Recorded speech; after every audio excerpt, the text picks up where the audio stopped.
आज मैं जिस केस के बारे में बात करने जा रहा हूँ वो अपने आप में बहुत अलग और रहस्यमय है। इस केस में इतने ज़्यादा ट्विस्ट और टर्न्स आए कि पुलिस भी चकरा गई। दरअसल ये बात है 2 अक्टूबर 2012। पुणे।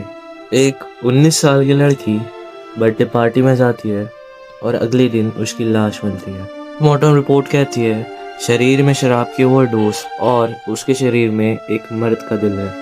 डीएनए टेस्ट होता है उन 17 लोगों का जो उस दिन पार्टी में थे, लेकिन उनमें कोई गुनहगार नहीं निकला।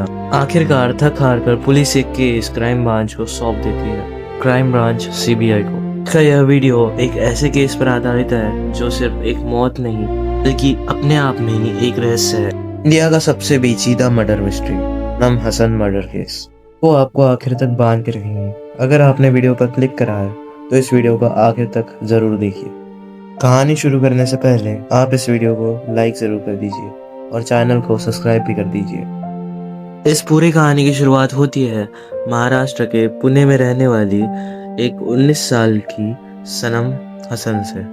सनम हसन पुणे में रहकर अपने फैशन डिजाइनिंग का कोर्स पूरा कर रही थी और यह सेकेंड ईयर की एक स्टूडेंट थी। इसका बाकी का पूरा परिवार मुंबई में रहता था। परिवार में माँ बाप और एक भाई था। वैसे तो इस परिवार के पास में पैसों की कोई कमी नहीं थी, पर सनम हसन अपने पैरों पर खुद खड़ा होना चाहती थी। इसीलिए वह अपने सपने पूरे करने मुंबई से पुणे आ गई थी। यहाँ पर रहते हुए वह अपनी पढ़ाई पूरी कर रही थी। मुंबई के फिनिक्स कॉम्प्लेक्स में एक जाना माना एल्डो का शोरूम था और यहाँ से पैसे भी कमाती थी। साथ में वह फुटबॉल भी खेलती थी, यानी कि सनम हसन हर फील्ड में बहुत ही अच्छा कर रही थी। उसके माता पिता उससे बहुत ही खुश थे और वह अक्सर उससे मिलने पुणे आया जाया करते थे। पुणे में रहते हुए सनम हसन के बहुत सारे दोस्त बन गए और जिस कॉलेज में वह पढ़ती थी वहाँ पर भी उसके बहुत सारे दोस्त। यही नहीं तो जहाँ पर वो काम करती थी वहाँ पर भी उसके बहुत सारे दोस्त थे। सब कुछ बहुत ही अच्छा चल रहा था। 2 अक्टूबर 2012 सनम हसन का बर्थडे था, जिस वजह से उसके माँ बाप उससे मिलने मुंबई से पुणे आ गए थे। फिर वह पूरे दिन घूमते फिरते होटलों में खाना खाते। इसी दिन सनम हसन उसके पेरेंट्स को बताती है कि उसके साथ काम करने वाले एक लड़के ने उसकी बर्थडे पार्टी अरेंज करी है। दरअसल एल्डो के शोरूम में उसके साथ एक लड़का काम करता था जिसका नाम मोनीश विजय था और इसने उस दिन सनम हसन के लिए बर्थडे पार्टी ऑर्गेनाइज करी थी। वह पूरा दिन उसके पेरेंट्स के साथ बर्थडे सेलिब्रेट करती है और फिर शाम को वह अपने दोस्तों के साथ बाहर घूमने चली जाती है। सनम हसन के पेरेंट्स और उसका भाई होटल में ही रुक जाते हैं। होटल से करीबन 8 किलोमीटर की दूरी पर मोनीश विजय ने एक दोस्त के फ्लैट में यह पार्टी ऑर्गेनाइज करी थी। अब यह पूरी पार्टी ऑर्गेनाइज होती है 2 अक्टूबर 2012 और यही से कहानी करवट लेती है, ऐसे करवट जो हर किसी के रोंगटे खड़े कर दे। यह रात बीत जाती है, अगला दिन आता है यानी कि 3 अक्टूबर 2012। तकरीबन 8 बजे मोनीश विजय सनम के पिता को कॉल करता है और कहता है पास ही के हॉस्पिटल में जल्दी से आ जाइए, सनम की तबीयत बहुत खराब है। सनम के पेरेंट्स भागते दौड़ते हॉस्पिटल पहुंचते हैं, लेकिन वहां जाकर उन्हें मालूम होता है कि सनम की मृत्यु हो चुकी है।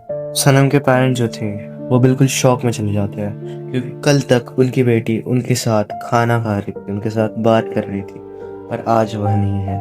वहां पर पुलिस भी आ जाती है, बॉडी की जांच होती है, बॉडी को पोस्टमार्टम के लिए भेज दिया जाता है और जब पोस्टमार्टम की रिपोर्ट आती है तो मालूम गिरता है कि सनम हसन की बॉडी में काफ़ी ज़्यादा अल्कोहल ओवरडोज में था, कि या तो उसने अपनी मर्जी से या तो किसी ने ज़बरदस्ती उसे शराब पिलाई थी। उसी शराब के ओवरडोज और हार्ट अटैक के कारण सनम हसन की मृत्यु हो गई थी। पोस्टमार्टम रिपोर्ट में सनम के बॉडी से काफ़ी सीमेन के सैंपल्स भी मिलते हैं। मृत्यु से पहले सनम के साथ संबंध भी बनाए गए थे, लेकिन यह क्लियर नहीं था कि यह संबंध जबरदस्ती बनाए गए थे या सहमति से। पोस्टमार्टम रिपोर्ट में एक चौंकाने वाली बात सामने आई कि सनम के दिल में एक मेल का हार्ट था, कि जब पोस्टमार्टम होता है तो शरीर के सारे अंगों को निकालकर उनकी जांच की जाती है और डॉक्टर ने जब उसके हार्ट की जांच की तो यह उसके हार्ट में यह पाया गया कि जो प्रोटीन उसके हार्ट में है वह मेल में पाया जाता है। अब ये कैसे पॉसिबल हो सकता है कि किसी फीमेल के अंदर एक मेल का हार्ट ग्रो कर रहा हो। सनम की बॉडी पर कोई ऐसा निशान नहीं था जिससे यह कहा जा सके कि सनम की सर्जरी हुई थी। और यहाँ से यह केस पुलिस के लिए काफ़ी ज़्यादा पेचीदा हो गया था। फिर पुलिस अपनी जांच शुरू कर देती है। शुरुआती जांच में पुलिस को सबसे पहले यह मालूम करना था कि सनम हसन के साथ में संबंध किसने बनाए थे। इसी के चलते पुलिस उन 17 लोगों को थाने में बुला लेती है। वो उस रात पार्टी में मौजूद थे, जिसमें सनम के कुछ कॉलेज के दोस्त भी थे। साथ ही उसके साथ काम करने वाले उसके शोरूम के कुछ कलीग्स भी थे। पुलिस बारी बारी से हर किसी से पूछताछ करती है और सबका डीएनए सैंपल लिया जाता है। सनम हसन के बॉडी से जो स्पर्म सैंपल्स मिले थे वह सब डीएनए से मैच किए जाते हैं। लेकिन चौंकाने वाली बात यह है कि ना तो उन 17 लोगों में से किसी का सैंपल मैच होता है और ना ही मोनिश का डीएनए उससे मैच करता है। यानी कि उन 17 लोगों में से किसी ने भी सनम के साथ संबंध नहीं बनाए थे। यहाँ पर यह केस और भी ज्यादा उलझता जा रहा था और पुलिस के सामने दूसरा सवाल यह था कि सनम से बॉडी से जो हार्ट मिला था, आखिर वह हार्ट किसका था। अब पुलिस मोहनीश विजय से उस रात के बारे में डिटेल में पूछताछ करना चालू करती है। तो मालूम चलता है कि मोहनीश के दोस्तों ने सनम हसन को थोड़ी बहुत शराब पिलाई थी और धीरे धीरे यह थोड़ी बहुत शराब बहुत ज़्यादा मात्रा में बन गई थी। शराब के ओवरडोज के कारण रात को ही सनम को उल्टियाँ भी हुई थी, जिसके बाद मोहनीश ने उसको एक कमरे में सुला दिया था। तो सुबह जब उन्हें जाकर चेक करा तो पाया कि सनम मर चुकी थी और फिर वह उसे नज़दीकी हॉस्पिटल में लेके गए तो हॉस्पिटल वालों ने उसे मृत घोषित कर दिया था। इस केस में पुलिस को कुछ भी लीड नहीं मिल रही थी। ऐसे ही समय बीतता गया और फिर साल आता है 2014। सनम के पेरेंट्स के कहने पर केस सीबीआई को हैंडल कर दिया जाता है। सीबीआई सारे तथ्य को जोड़कर यह केस की जांच पड़ताल वापस चालू करती है। उन 17 लोगों का बयान लिया जाता है जो उस दिन पार्टी में मौजूद थे। सभी के डीएनए सैंपल की रिपोर्ट को एक बार फिर से डीपली चेक किया जाता है, लेकिन उसके बावजूद भी सीबीआई के हाथ कुछ नहीं लगता है। एक और बड़ा सवाल यह भी था कि सनम की बॉडी में से किसी मेल का हार्ट कैसे मिला। उससे पहले इसी की जांच की जाती है तो मालूम गिरता है कि जिस हॉस्पिटल में सनम की डेड बॉडी का पोस्टमार्टम हो रहा था उस दिन वहां पर सनम के अलावा 4 और बॉडीज मौजूद थे और नियम के अनुसार पोस्टमार्टम के दौरान वीडियोग्राफी करना ज़रूरी होता है।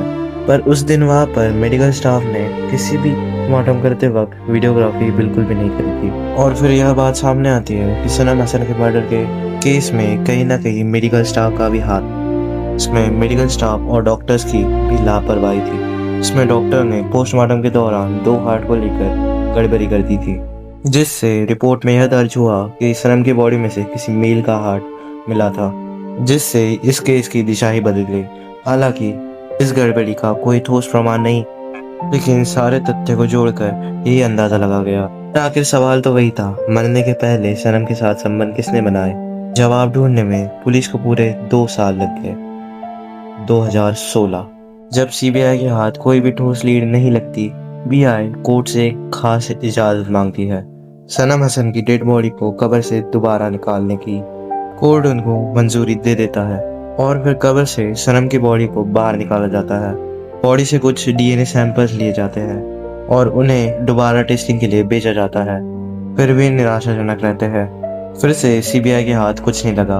ऐसा कोई भी सबूत नहीं मिलता जिससे किसी को मुख्य आरोपी ठहराया जाए। सनम हसन के माता पिता का कहना था कि उनकी बेटी बहुत ही फिट थी, वह एक फुटबॉल प्लेयर थी, वह शराब को कभी भी हाथ भी नहीं लगाती थी।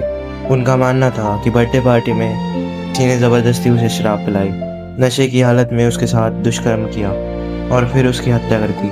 सीबीआई हर एंगल से जांच करती है, दोस्त, दुश्मन, प्यार, जलन खंगाला जाता है।